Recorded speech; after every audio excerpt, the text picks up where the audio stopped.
Good morning and welcome back to Real Estate Live UK. For those of you that are just joining us for your first session as part of this programme, as a bit of background, Real Estate Live takes place 3 times a year in February, June and October. It's a week-long programme of free-to-attend virtual events, and it's brought to you by White Label, our partners and sponsors. And a big thank you to all of the organisations that have contributed to the fantastic lineup taking place this week. So during the 1-hour sessions this week, places across the UK are showcasing investment opportunities, and industry-leading experts from the public and private sectors will be discussing new ideas and topical issues relating to property. You can view the full programme of sessions taking place on our website, realestatelive.co.uk, and hopefully we'll see you in some other sessions this week. The session that is about to begin is about the role that stewardship has in creating cohesive garden communities. And it's in partnership with the Building Garden Communities programme, which is a year-long programme of fantastic events and roundtables in partnership with several stakeholders, including the Kent Developers Group, Essex Developers Group, South East Local Enterprise Partnership, Wilmot Dixon and the Land Trust. So we've got a fantastic session about to take place this morning, and we'd really like to encourage as much audience participation as possible. So please do use the Q&A feature to put your questions to our speakers. And now enough from me. I'm going to hand over to Pat Brown, our chair for this conversation, who's a director at Central. Pat, over to you. Thank you ever so much, Bonnie, and good morning, everybody. I'm delighted to be with you today to chair this really important discussion. I'm so looking forward to hearing the contributions to the debate on how we create how we steward the garden cities of today and indeed tomorrow. I think it's particularly important, and I'm sure everybody on this call believes this is particularly important, especially as there's a growing focus on the importance of our built environment on our health and our well-being. I think the pandemic and lockdown has really shown that in up close and personal. And easy access to green space and nature is seen as especially important. And in fact, more and more people are absolutely putting this at the heart of their sort of joined up thinking and planning in developments. This was the vision of Octavia Hill that led to the foundation of the National Trust, giving everybody access to open space, especially the urban poor. And it was at the heart of Ebenezer Howard's vision and foundation of his Garden City movement, which he got to, I believe, after witnessing the rebuilding of Chicago following its Great Fire in 1871. And then, as a person who worked for Hansard, being exposed to the parliamentary debates on social reform, which led him to his utopian vision, which was set out in his updated book of 1902, The Garden Cities of Tomorrow. And that vision was accompanied by an elaborately precise description for how such an outcome might be obtained. And I think this is so critical. Often we send out visions, but they remain as motherhood and apple pie because we don't build the structures and the actions that actually enable us to deliver those visions. And he set out how to go about this from the acquisition of land, the principles of development, capture of development value for community benefit, what we would now call urban design, the provision of infrastructure and services, through to the governance of management and place. All of that is relevant today, but it's that last point, stewardship, as we would call it now, in order to maintain the area and ensure it continues to provide for the community, both present and future, that is subject of today's session. And we've got a great set of speakers to address just that. So as the UK starts to build more garden communities and wants to build more, how important will the role of stewardship be in these? What form will it take? And how will its commercial and retail operators, its wider community, support this? And how can we help create a community and communities, not just within the bounds of that garden city, but with its neighbouring communities as well, so it's connected into the wider area. So I'm absolutely delighted that we've got 4 great speakers who are going to address these points. We're going to start with David Ames, who's living and breathing this as Executive Director for Stewardship and Development at Letchworth Garden Community. We're then going to move on to hear from Ian Piper, who's Chief Executive of Ebbsfleet Development Corporation, which is a garden community in progress. We'll hear then from Richard Marsh, who's Programme Director for Exeter's Liveable City Programme in Exeter City Council, about how they're bringing this ethos into a living, breathing, significantly sized city. And then we'll hear from Lauren Hall, who is going to tell us, as the Director of Estates, as Head of Estates in the Land Trust, how this can be taken forward within communities that are disparate communities right across the country. So with no further ado, I'm going to stop talking and hand over to you, David, for your 3 minutes. Thank you very much. Thank you, Pat, and it's a pleasure to be here. So the area that I'm focusing on is how important stewardship means the creation of communities in Letchworth Garden City. And I think the easy answer is very, very important. In short, it's enabled us to provide certainty and opportunity and a framework within which a community can thrive. Now, those of you who don't know how Letchworth operates, it does apply the values that Pat was just talking about in terms of Ebenezer Howard's Garden City principles. And as the successor organisation, we retain the freehold of the Letchworth Garden City estate. And what that means, mainly through a property portfolio, but other sources of income as well, we receive about £12 million a year of income. And as a community benefit society, we reinvest a surplus of that back into the community. And normally that will be between £7 and £7.5 million a year. And that supports the stewardship model that we're able to apply in Letchworth. Now, I think there's different tiers of stewardship, which are of importance as we start to look at new garden cities, as well as how we look after existing places. I think first and foremost, it's around the janitorial side. People who are living and working and having their leisure time in these places need to know that places are going to be looked after properly. And the areas that we are responsible for, we can ensure that is funded through that property and other sources of income. So we're not applying management charges on areas that we look after, but we're able to fund that. And I think that when we look at some of the new towns, for example, you can see some of the challenges which the councils have faced in terms of looking after places, because, of course, there is the adage, if you build everything at the same time, it deteriorates at the same time.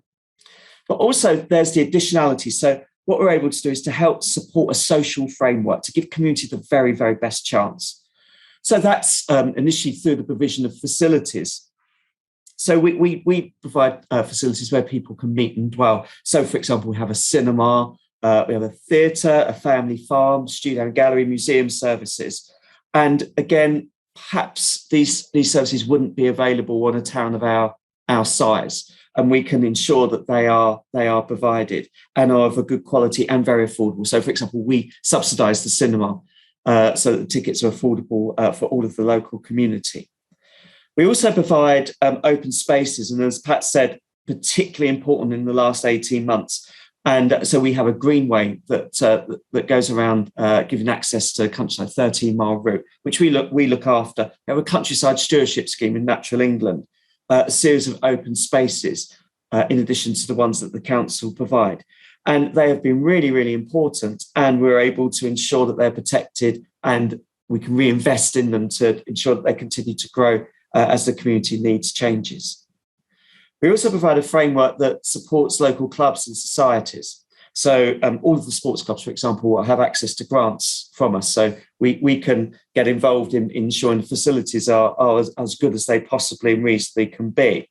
Local groups, local clubs, we can fund those to protect their activities, but also by something called Discover Letchworth, bring them all together so that people can easily gain access and see exactly what is available to them, where they can get involved with their community. And then finally, when things go wrong, we provide community support. Massive involvement during the COVID crisis, ensuring every single person could speak to somebody on the phone 24 hours a day. They could get their prescriptions delivered, get food delivered. We provided that the day after the lockdown was announced. But we can fund things like we fund a debt advisor with citizens advice, dementia nurse to a housing association, early years education, family support. So when things aren't quite going well for folk, we are able to give some support. So overall, what the stewardship model in Letchworth is able to do is it creates a long-term income stream, providing certainty. Certainty is so important. But this enables community groups and individuals to be able to thrive. But the final element to emphasise is that this model is determined by community governance. So local people can get involved. We have a board of trustees, we have governors. So they're making the decisions, they're making the key strategic decisions within the framework set by an Act of Parliament, saying where we can reinvest, but they're able to lead how that endowment is spent. So I hope that's a helpful background.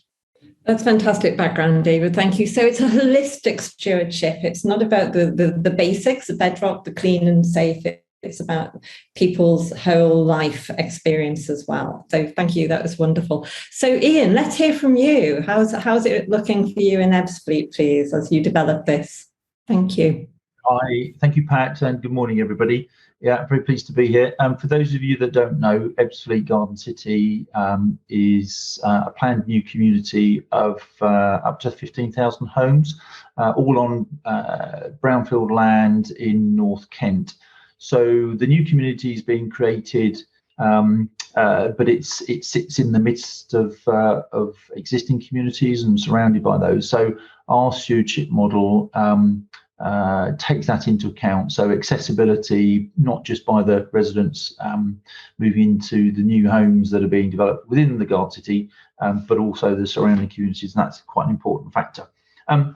So creating and maintaining high quality community assets, whether these are open space parks, sports facilities, community buildings themselves. It's clearly a very important part of creating a great place to live, both now and for many, many years to come. So we're engaged in that process and developing community assets ourselves, but also overseeing the developers bringing those forward. This session is focused very much on that ongoing ownership and management and use of those facilities. There are, of course, a number of different models for stewardship. There are local authorities, parish councils, trusts such as David has just mentioned, and there are indeed others. There were two particular elements I just wanted to say a few words on about the model that we've chosen in Ebbsfleet, and if you like, some of the reasons why we've chosen that model. The first element I want to talk about is the funding model for it. Now, I would love to be in a situation like David, where I've got £12 million a year of income. That sounds like nirvana to me. What we inherited in Ebbsfleet, though, was a almost exclusively service charge based set of management companies that would be looking after and maintaining the open space and the community assets. Actually, we as the organisation and our board felt that would be cause all sorts of problems going forward, with the likelihood that would create a sense of semi-private facilities and exclusivity not being made available to residents who aren't, from outside of the areas, who aren't paying those service charges. So for that and other reasons, we concluded that we would be content with a mixed funding model. So we accept that there will still be management companies and that that they will be levying charges, and we're seeing assets being divided into those that are very local and neighbourhood, so where people living around them can associate themselves with those and feel a sense of engagement. But then we've got a range of assets across the area, which are what I would call much more strategic. They're going to be open and accessible to a much wider range of people, including from well beyond the area that the community that we're serving. So we're approaching it so that we would like to have an endowment such as David has described at Letchworth, where those more strategic assets are actually funded and maintained through that endowment, and we're finding ways to achieve that at the moment. I suppose one of the best bits of advice I can offer to anybody embarking on this journey is to make sure you build your stewardship model in from the very beginning. It should almost be one of the very first things that you think about. In our situation, we inherited a regime and we're seeking to change it. The second aspect I just wanted to very quickly touch on, and it is the governance model. You have to think very hard about how you are going to involve local people, involve residents, involve businesses, etc. We've settled on a trust with a board of about 12 people, with resident representation, representation from the local authorities, representation from business, etc. And that's probably a fairly standard. One of the things we gave a lot of thought to was how you would involve a much wider population. We looked at options like having a membership, but we thought that could lead to problems, because how would you decide who could be a member? Is that residents of a certain area or not? So actually what we've done is we've set up what we've called a guardianship group, which not necessarily a formal part of the governance, but will be a sounding board. They will be able to advise and help steer the work of the trust. And that membership will be much larger, over 30, but no real limit on the number, and involve a much wider range of people. So we had to think very hard about how you can ensure inclusivity, because if you take the wrong decisions, I think it can have the opposite effect, and it needs careful thought. Thank you. Thank you so much, Ian. There's lots of really important points in those, but I think that point about who pays for something which is going to have a wider, greater access is being grappled with right across the country in places like Elephant Park, the Land Lease Initiative, and King's Cross, and other developments of scale have to consider these issues as well. So great insights. Thank you. I'd now like to whiz down to the West Country and hop on the GWR train and get off at Exeter St David's to go and meet Richard Marsh, who's Programme Director for Liveable Exeter, who's going to tell us about the council's approach to stewardship as they build their new garden communities and grow the existing ones. Thank you. Thanks, Pat, and hi, everybody. It's lovely to be here today and get to speak to you all about the fantastic city that is Exeter and everything we have going on. I think it's probably worth just saying a little bit first about the programme, which is to say that we are a Garden City programme supported by Homes England. We're looking to deliver up to 12,000 new homes in the city over the course of the next 20 years. Those are across effectively 8 sites within the city. Very much a changed trajectory for Exeter in terms of what it's looking to do, whereas in the past, traditionally, because the authority, the city has a very tight boundary, growth has effectively been accommodated in the areas around the city rather than in the city itself. So many of you will be familiar with Cranbrook, which was obviously a sort of new town effectively on the edge of Exeter, developed over the course of the last 15 years or so. We're very much now focused on how we bring development into the city and protect the green landscape that exists around the fringe of the city. And why that's important to us really is that it supports the city in its widest ambitions in terms of the place it wants to become in terms of delivering sustainable and inclusive growth for the future, really. But just a bit sort of specifically responding to the point Pat raised, I guess. I think it's worth me saying in the first instance, I think for many councils, clearly councils really are ultimately the long-term stewards of place, whether they perhaps realise or not. And perhaps whether they'd use that term of stewardship is perhaps for discussion. But undoubtedly, councils do understand the value of local democracy and decision making, and ultimately are the entities that will probably persist over time in terms of supporting places and how successful they are or not. I think councils generally absolutely aspire to adhere to the principles of garden communities and ensure long-term stewardship. Why would you not? Because effectively they are key vehicles through which you can deliver long-term strategic goals and objectives. And it supports the delivery of fundamentally places which are going to remain successful and vibrant in the way David was talking. If you can create models which support those places in the long term, then invariably that's going to give massive benefit. In terms of how councils approach stewardship, I think there is always a key issue, and I think both David and Ian have alluded to it, and it's often the elephant in the room in terms of how do you get a stewardship model which is, sustainable in the long term? And quite often that revolves around effectively control. Control and finance, I think, are the key aspects. Clearly, I think all councils would wish to have both those things, but in the landscape that we exist in now, harsh realities often bite for councils and mean that priorities have to be determined, and unfortunately it can sometimes mean that developing stewardship models for new communities or for new places can be very challenging, where you don't have that control, where you don't have that finance.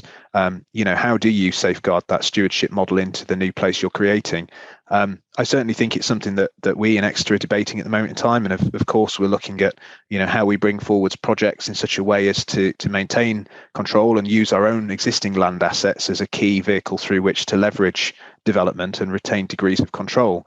But I think we're also realistic in the city, perhaps, and we also know that a stewardship model in the conventional manner perhaps is undoubtedly the most desirable option, but we also need to support that through wider activity within the city as well.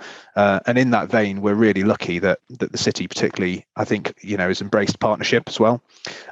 So we're fortunate enough to have a place board which is made up of key organisations from around the city, public, private and third sector, who take on that stewardship role, but probably more from the perspective of each organisation playing its role within the city, rather than it necessarily coming directly through land or income or control or whatever it may be. So I think every council, every project will approach this in different ways and come up with different solutions. The final thing for me to say is, part of the query often is how do you integrate new communities with existing communities? And I think again Ian mentioned this point of probably responding to what's already there, being honest in terms of what that community has, doing some work with that community and figuring out where your gaps are and how you strengthen that place. But it has to be done with the community rather than to the community. I think that's perhaps often a mistake that we can make in the development sector. We go in and we make change without perhaps thinking about those people who are on the ground, who are ultimately the people are most affected by that change. So yeah, in summary, really, I think for me, we've got some fantastic things going on Exeter, big ambitions on our delivery journey, grappling with this issue of stewardship, but with an absolute commitment to trying to adhere to the Garden City principles and make our developments, exemplar really in the broadest sense in terms of the place, the quality, and the longevity. So thank you. Excellent, thank you ever so much. There's so much there, but one of the things that particularly struck me was that sense of the working with the place board, that stewardship role of each, and that's about. I sometimes think about cities needing a conductor, and you actually then your role is bringing in everybody at the right time to play the right tune, the same tune that you've already agreed, isn't it? And that's what you're talking about there. So not top down approach to this. So thank you very much all. I've just heard that Lauren isn't able to join us, so we are going to go over to Q&A fairly quickly, and we've already got a couple of questions lining up. But and just thinking in all of this, what's coming across really importantly is the role of community, and it's one of the questions that Wendy's asked in the Q&A, which we'll come to in the moment, is does the community have in actually creating and maintaining this stewardship right from the outset? So they're sort of invested in the middle of it, at the start of it, rather than just being invited in. Is that even possible? And that's a question I think I'll go to Richard on first, please. Thanks, Pat. Sorry, just remind me again, what's the crux of that? The community and getting the community involved, did you say? What role does the community have in creating and maintaining the stewardship of place? Yeah, I think it's crucial, isn't it? I mean, ultimately, I think Ian mentioned this. You're not creating the place or the vehicle for the fun of it, are you? You're creating the intention to deliver something for the long term and for those people who will ultimately be the beneficiaries. So I think you have to engage with whatever it is, future residents, existing residents, just so that you understand their ambitions, their hopes, their aspirations, and where the challenges lie. I often think that the thing, certainly for Exeter as well, many of our projects are medium to long term. We're probably talking 10 to 15 years, if not longer, to unlock some of the sites that we have within our program. And therefore, it's really tricky in that regard sometimes not to simply, if you like, get distracted by some of the negativity that exists now, but project yourself 20 years into the future and think about what those future communities will want. So we've been doing we're trying to do a big piece to think about that in the sense of engaging with those residents of those future places. So, the residents that really we should be targeting now, or the future residents of the city, should be those children who are currently in primary school and secondary, and engaging them in place. What do they aspire to see in their future communities? What would they like to be able to do economically, socially, recreationally, so that we're planning for them and starting to think about how we don't necessarily lock in key ingredients now, but we at least don't close them down. And I think that's often one of the key goals, isn't it? We all know the pace of change in the world now, how quickly things evolve, and so you do have to have your eye on that medium to long term in terms of facilitating opportunities for evolution. And again, I think that's where stewardship can play a key role, because ultimately you can maintain flexibility and control so that you can sort of think about how you adapt for change, and how you preserve, I suppose, the essence of a community. But yeah, absolutely key to engage with local people to understand where their aspirations lie. Excellent, thank you. And a lot of your answer accords with a point in the general chat, which is the no stewardship without community. They are central.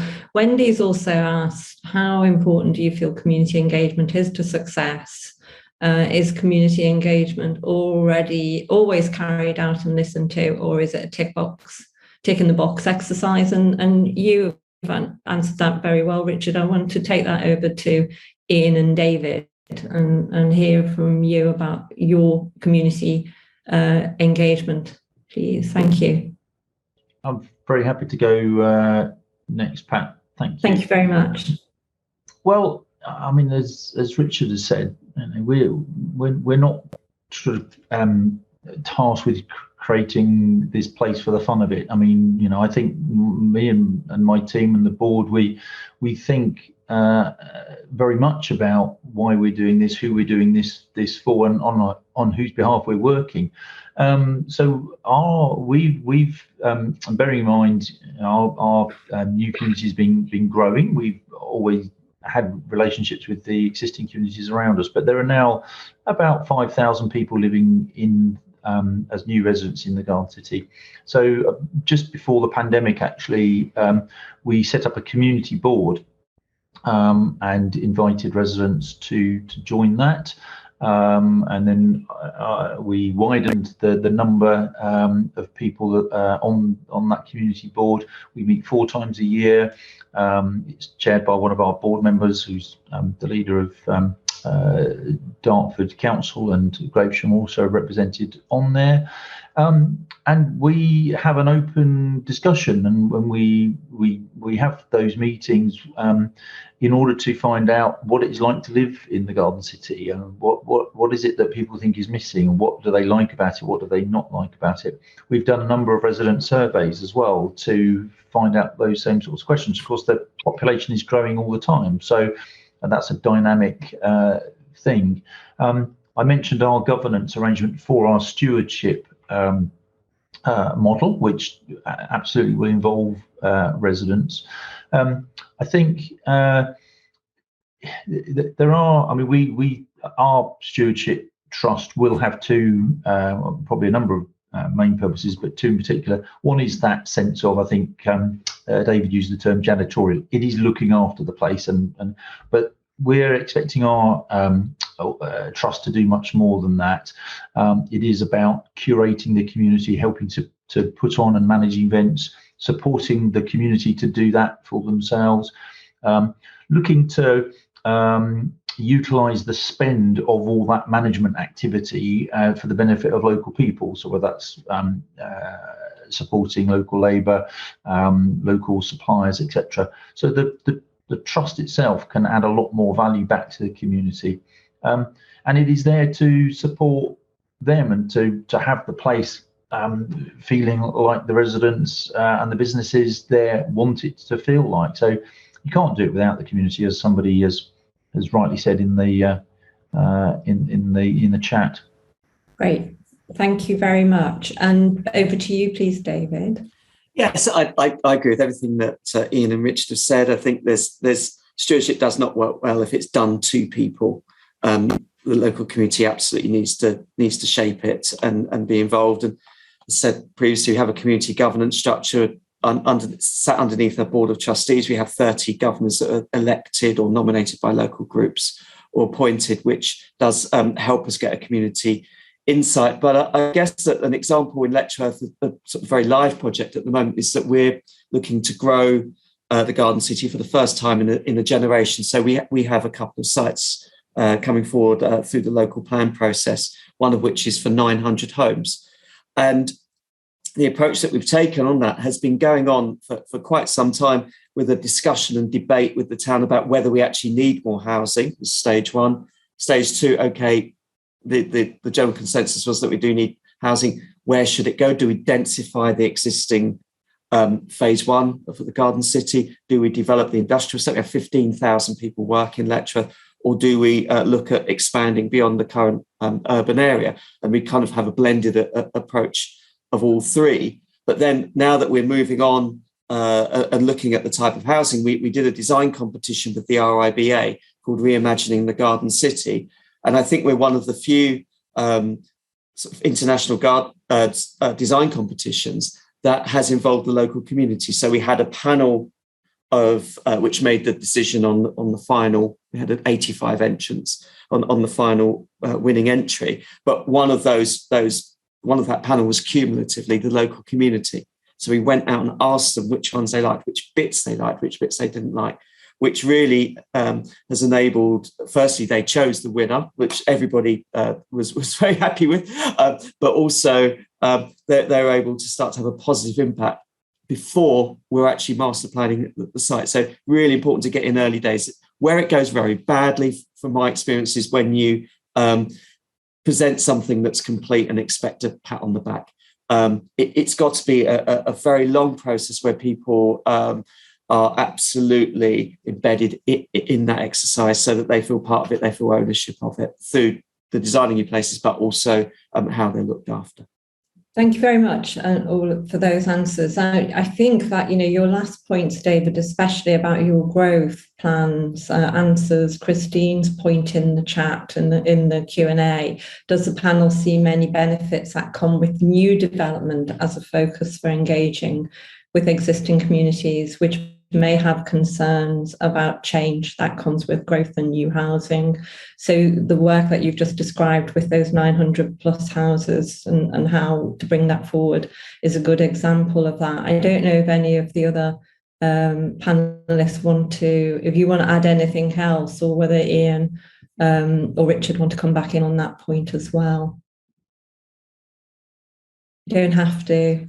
I think the only thing I would say, and perhaps this is particularly pertinent for places like Exeter, where obviously we're an existing city seeking to effectively deliver a new town within the city. It's just that point of trying to articulate to people, and it is really challenging. Why? I think David alluded to it as well. Development isn't necessarily the enemy. I think you do really have to try and tackle that with some communities who, quite frankly, would rather the status quo remain and that there was no further development because they're perhaps happy. So with new communities, I think there comes opportunity. There also comes challenge, just in terms of managing some of those, views of perhaps pockets of existing residents who would rather see things remain as they are rather than change. But again, I think that comes really back to how you engage all segments of the community, I think, and you don't just always listen to, perhaps those who shout loudest, quite frankly, in terms of being anti-development rather than pro-development. Okay, thank you very much. Ian?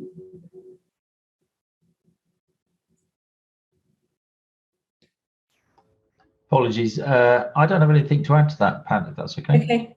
That's absolutely fine. There's a question in the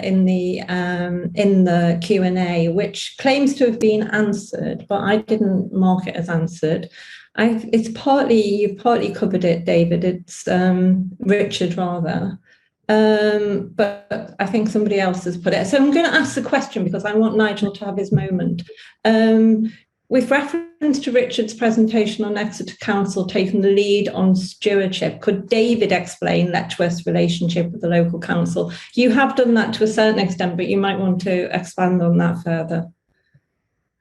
Yeah, absolutely. I think that we have a very positive relationship with the local authority here, but it is very much a partnership because we are in a situation where they do some bits and we do some bits, which can add a huge amount of confusion, and is something that I would commend people to sort out very clearly when they're planning new places. So we do see it as a partnership with the local authority. There are things that we're able to do that they're not. So our main thrust is towards additionality. And providing beyond what the statutory services. So the residents and communities of Letchworth are gaining value from the Garden City model rather than just somebody else doing what the statutory services would otherwise do. And the council do that very well here. So where the problems and confusions have often lain is where there has been a lack of clarity. So over sort of disparate land ownerships and all of these sorts of things, which I'm glad to say we are sort of tidying up and have tidied up quite well. But lots of discussion. We have representatives from the county council and the district council on our board of trustees as well, and they provide an important input and link between the two organisations. Fabulous. And while I have you, can you please tell Andrew Simpson what the main sources of income for your 12 million squid? Yes, of course. I was just discreetly tapping out a little response to that, just in case we didn't get to it, because it was a very specific question. So I'm pleased that you've come back on that. In terms of the £12 million, what we're the main income is through the property portfolio, and that, as you would expect, encompasses offices, industrial and retail. Probably retail in terms of income is the lower end of that, but is the most about town centre. Everybody has a view on the town centre, as you would expect. So it's the area which takes up probably most time, but has the lesser level of income. And then we own about 2,500 acres of farmland, which circles the Garden City. And that also provides a good income. So that is around 9 million. The remainder is we have started on the journey of diversifying a little bit. COVID has exposed us a little bit. It's quite challenging relying on property rents during a situation where nobody can afford to pay it. So that's created some interesting challenges. And we do have a growing investment portfolio, stock exchange investment portfolio. And then the remainder is from our venues. So the cinema and our family farm, in particular in the last 12 months, the family farm has done very well. Cinema not so well, although we're hoping that James Bond might help us out a little bit. And so that sort of brings up the remainder, although there is some subsidy of those venues. Brilliant, thanks ever so much. And in the spirit of openness, I'm not sure if the audience or panel, our esteemed audience, can see our Q&A. So Graham Galpin asked Ian, how far did the ripples of benefit reach in the Q&A? And Ian has answered what a great question is, and it is, we see the Trust focusing initially on stewardship of the new development within the Garden City. However, many of the facilities that will be provided within the new development will be open and accessible and benefiting the communities within a wider reach. And that goes full circle to the point we were talking about earlier about who pays for those. It's a question I was involved in a while ago with the funding of the new Elephant Park at Elephant and Castle, where it's predominantly paid for by the lease through the ground, the rents, what I'm trying to get at here. It's paid for by the residents of the area and through their service charges, but it's open to all. And some point I might actually come back and challenge that, but we're not there yet. So there's another question, which I think it picks up on David's point about rents and diversification, income and diversification of funding, which is really related to those very commercial occupiers that you have and how far they play a role in building that community. So it's a question I'm interested in is, how do your occupiers, so to speak, the commercial tenants contribute to this community building and the stewardship activity? And then a subset of that, which is a question from someone here earlier who I've lost it, but I'll find it, which is really about how the management companies are actually part of that. Are they a problem or are they a benefit in taking forward the stewardship model? Thank you.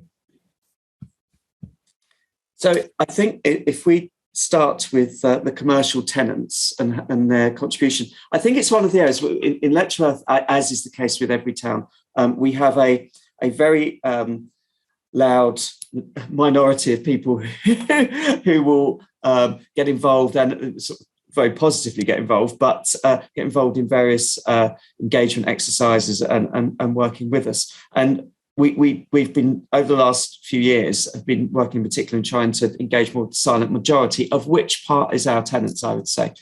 I think a lot of businesses perhaps are in Letchworth because it's great rail links, A1M, etc., and perhaps not because of the vision and values. They don't necessarily, I think they see it as a bonus rather than the reason, although going back to the early days of Letchworth, there certainly companies were attracted because of those values. So I think that there is more that we can do.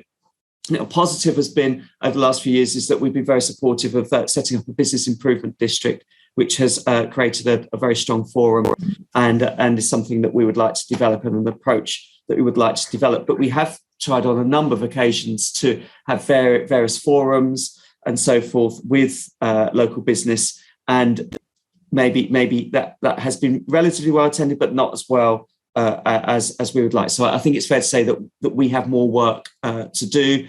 We ensure that local businesses are represented on our governor group, and we would very much welcome more opportunity to work with them. So I think that's in that perhaps could do better. I also think that if you look at, say, some of the marketing that, say, London Underground do, for example, where it's very clear that every pound that you spend on your rail journey is spent reinvesting back into the underground system. I think that there's some more work around our communications that we can do in a positive way to highlight that, guys, you're paying rent, but this is what the rent is doing, and this is what it's achieving. So I think there's a little bit more work to do on that. I can't remember the second part of your question, Pat. It was about the role of management companies. If you have management companies as external businesses, are they detrimental or positive to the successful stewardship? And that was from Chris Bath. Yeah, so we do have some management companies that work with us. There's lots of areas that we directly look after. And I would say that, again, early engagement, is absolutely key. We've found when they're being set up. So if there's a new, say, pocket of development that is going to have its own management company, then we do work very hard, and we so far have been successful in selling the whole ethos of the town and the scheme of management that we have, which protects the external appearance of all our buildings. And I would say so far, the management companies we've been working with, I would say that's been pretty positive, and they've been speaking to us and have sought our guidance on some of the decisions that they're making. So I'd say that's been overall pretty good. Great, thank you. Ian, over to you. Yeah, I wanted to management companies sort of that term. It's almost put in the same box as estate agents used to be, didn't they? Apologies to any estate agents, but again, now I think what's important to me is that you distinguish between the management company and managing agents. So the management company, particularly in a residential setting, once the developers have finished, will often, not always, be handed over to control of the residents. It depends how they're structured, but the management company itself, where the assets actually often will sit. Now, that management company will generally, again, not always, employ a managing agent who comes in and does the janitorial piece. But of course, the managing agent, they're employed by the management company. So management company, and that may or may not be controlled by the residents, should have clear performance requirements, quality requirements that they're setting for the managing agent. What I think the management company, whether it's controlled by the residents or not, can make a positive contribution. What people mostly see, though, is the outcome and the output from the managing agent, who is out there cutting the grass and so on.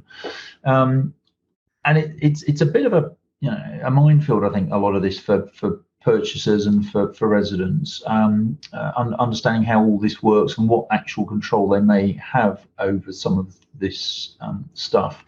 I described our mixed funding model. So we do see that there will be a role for management companies. We would like our trust to try to get some control or influence over those existing management companies. There are already at least 6, probably even more. And partly that's to ensure some better degree of consistency of management across the different developments. So at the moment, you've got 6, 7, 8 management companies. They're employing different managing agents.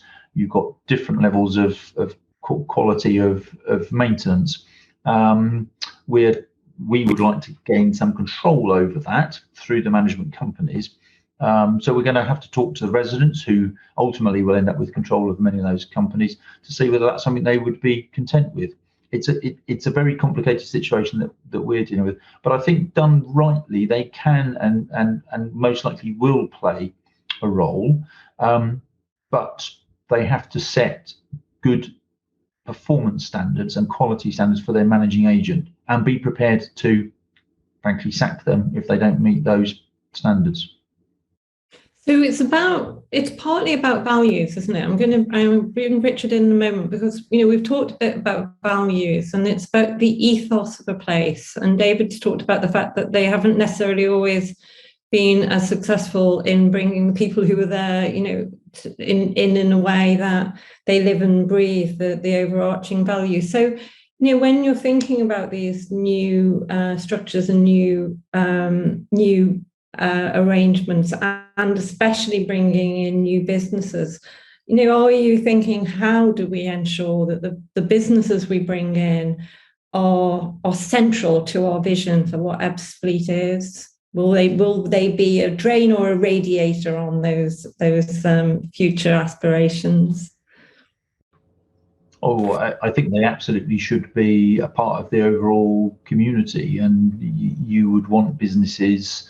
And I think by and large businesses do feel that. It'd be interesting to hear from Richard about that, how the businesses that they engage with in Exeter feel a part of the city. And I think a lot of work has been done by the council, as Richard was saying, to make a wide range of partners feel a part of the city that they they live in or that they are based in, and we would want to be doing exactly the same in Ebbsfleet. But I don't, you have to work at that, I think, as well. You have to create that culture. You can't just assume it's going to happen as from Ashford, of course.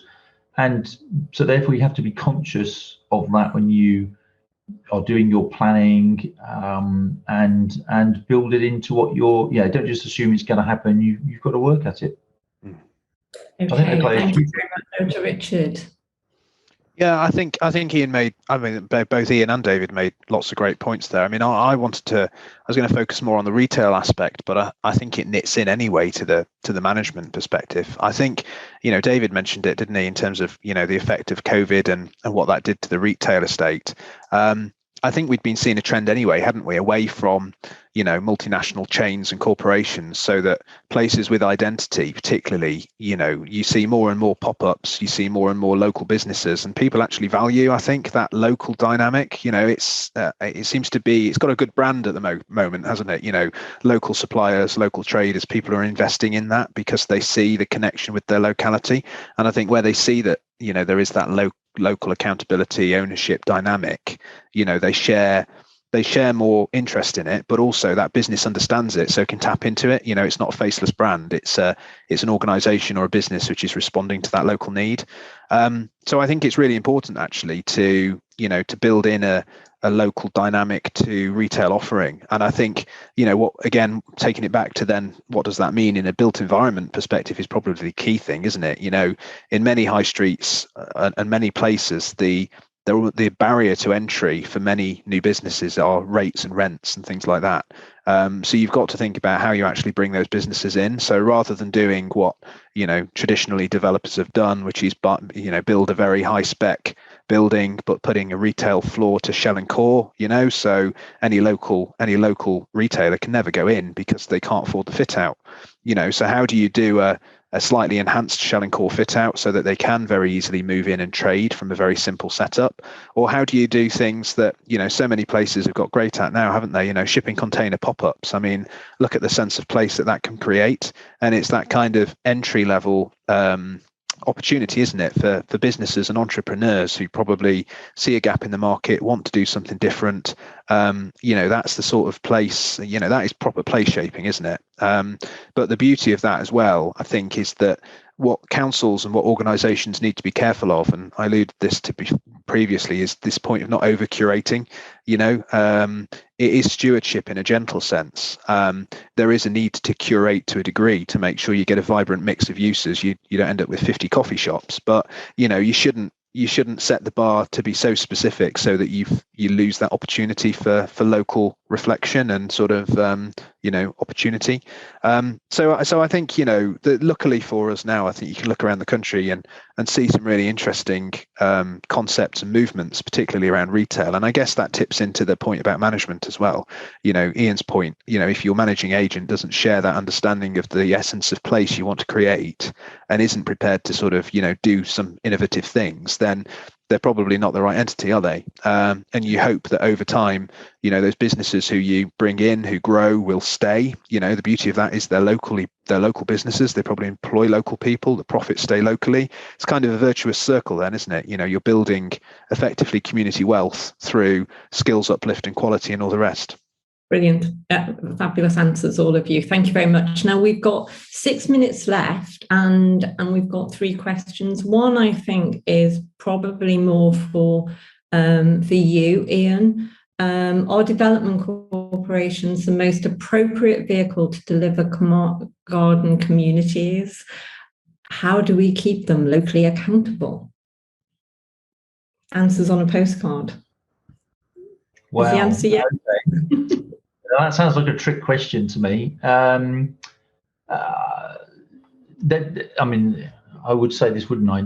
In our circumstance, the development corporation was deemed to be an appropriate model, and so far, I think we are delivering on the expectations. Is it the only model for delivering a garden city or garden community? No, of course not. There will be others. I'm often asked, well, what are the benefits of development corporation versus other models? And a couple of things I always say in response to that is, bearing in mind that effectively Ebbsfleet is a very large, complex regeneration project with the need to deliver lots of infrastructure, enabling works, etc., coordinating and being the ringmaster for a range of public investment. In terms of the model of the development corporation, it brings a lot of focus. So we're a relatively small organisation, 40 odd people. We're very focused on the job in delivering the garden community on this brownfield site. So what do I mean by that? We're not, if you like, having to think about all sorts of other services that, for example, local authorities would be delivering on a day-to-day basis. We work very closely with local authorities, and those services are very important to the community. But we're able to focus on the task of delivering the infrastructure, all the complexity and around that. We're also able to assemble quite a specialist team of experts with experience around that particular task. And again, I think that's helpful. But as I say, there are other models. Local accountability in our case was provided for by representation from actually 3 local authorities. That's the 2 boroughs and Kent County Council have a representative on our board. We work extremely closely at officer and member level with the local authorities, and they are seen very much as our key partners. I'm going to have to stop you there, Ian, because I've got 3 minutes to get 2 more questions in. But thank you very much. A really fulsome, good answer to Timothy Chan. I didn't name check Timothy. There's one. Thank you. There's one other question which I think might need just, I don't know, very quick answer to anyone that wants to come in. Anonymous wants to ask: is it standard practice that tools such as health impact assessment are utilised? Yes, a nod from David. It is standard practice. Good. And Hugh Edwards wants to know, it's a phone a friend moment, how would you recommend bringing a litigious small host community inside the tent at the formative stages of local plan preparation, who have thus far declined to engage as their main focus is bringing the new settlement LP down? That's a big question to have for the past minute. Anybody want to tackle that from any specific experience?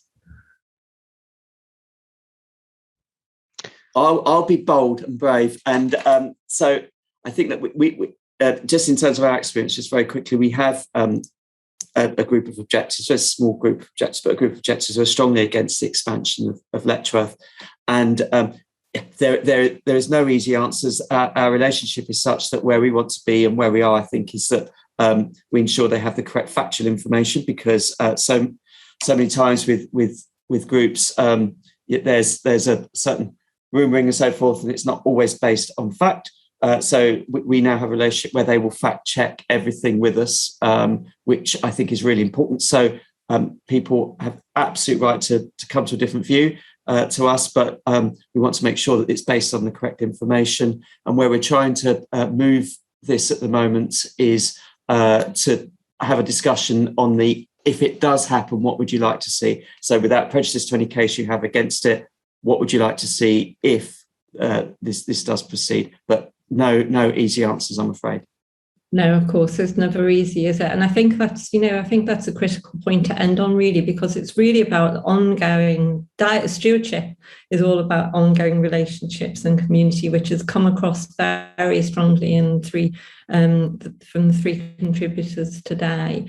I didn't mention this earlier, but some might know that I established the Business Improvement District movement into the UK in order to create that sort of sustained focus on places and where they work particularly well, and where anything like this works, is really nurturing those relationships and being absolutely committed to the place. And I think stewardship is increasingly important, and the resources and the focus on those communities that they're serving, both within the red line and beyond, is absolutely germane to the future of our towns, cities, and critically, as we've all talked about, the communities, because we don't just do this for the sake of it. It's all about where people can live and go to school and enjoy their leisure time, both now and in the future. So I'd like to thank you so much, all three of you, for giving your time on this today, this important topic today, and thank Bonnie and the team for the opportunity to be part of it. And back to you, Bonnie. Thank you, everybody, for listening. Enjoy your days. Thank you for your attention. Bye-bye. Thank you, Pat. Fantastic chairing, and thank you so much to our panel for a really great discussion. It was so good to have all the different angles on the topic, and hopefully some helpful advice came across to people in the audience as well. So thank you very much, all of you, for listening. And a final thank you to the Building Garden Communities Programme leads and its partners. I just want to flag, conveniently, Pat, you just mentioned schools. We had a roundtable on the role of schools and education in garden communities a few weeks ago as part of the Garden Communities Programme. So just wanted to let everyone know that that link is now in the chat if anyone's interested in learning a bit more about that specific angle on this discussion. It was talking about how to plan for this infrastructure and its importance. So something to have a read through over lunch potentially. Also, looking ahead to lunchtime, we would be delighted to see you joining in some of our other sessions this week, but particularly we have our first wellness break as part of Real Estate Live UK taking place immediately now. So you've got a 15-minute session just to do some stretching and work on your posture and take a bit of a break from an intense work on emails or screens. So that is going to be taking place right now, and you can find the link to join that session if you just want a 15-minute break in the chat. And that is in partnership with Therma Group. Then tomorrow we have our initial keynote on sustainable places taking place, and then several other sessions throughout the day. We've got a panel about Chichester, which is going to be fantastic, a panel with Hammersmith bids, so linking back to Pat's point about bids and their importance, and that would be a good one to join. And then a lunchtime talk with Unibel Rodamco Westfield, and a panel on driving digital investment into West London with Capital West London. So lots of things to look out for tomorrow, and if you'd like a quick break now, don't forget about the wellness break. So that's all from us. Thank you so much for joining. Thank you again to the panel, and we'll look forward to seeing you again either later today or later in the week. Thank you very much.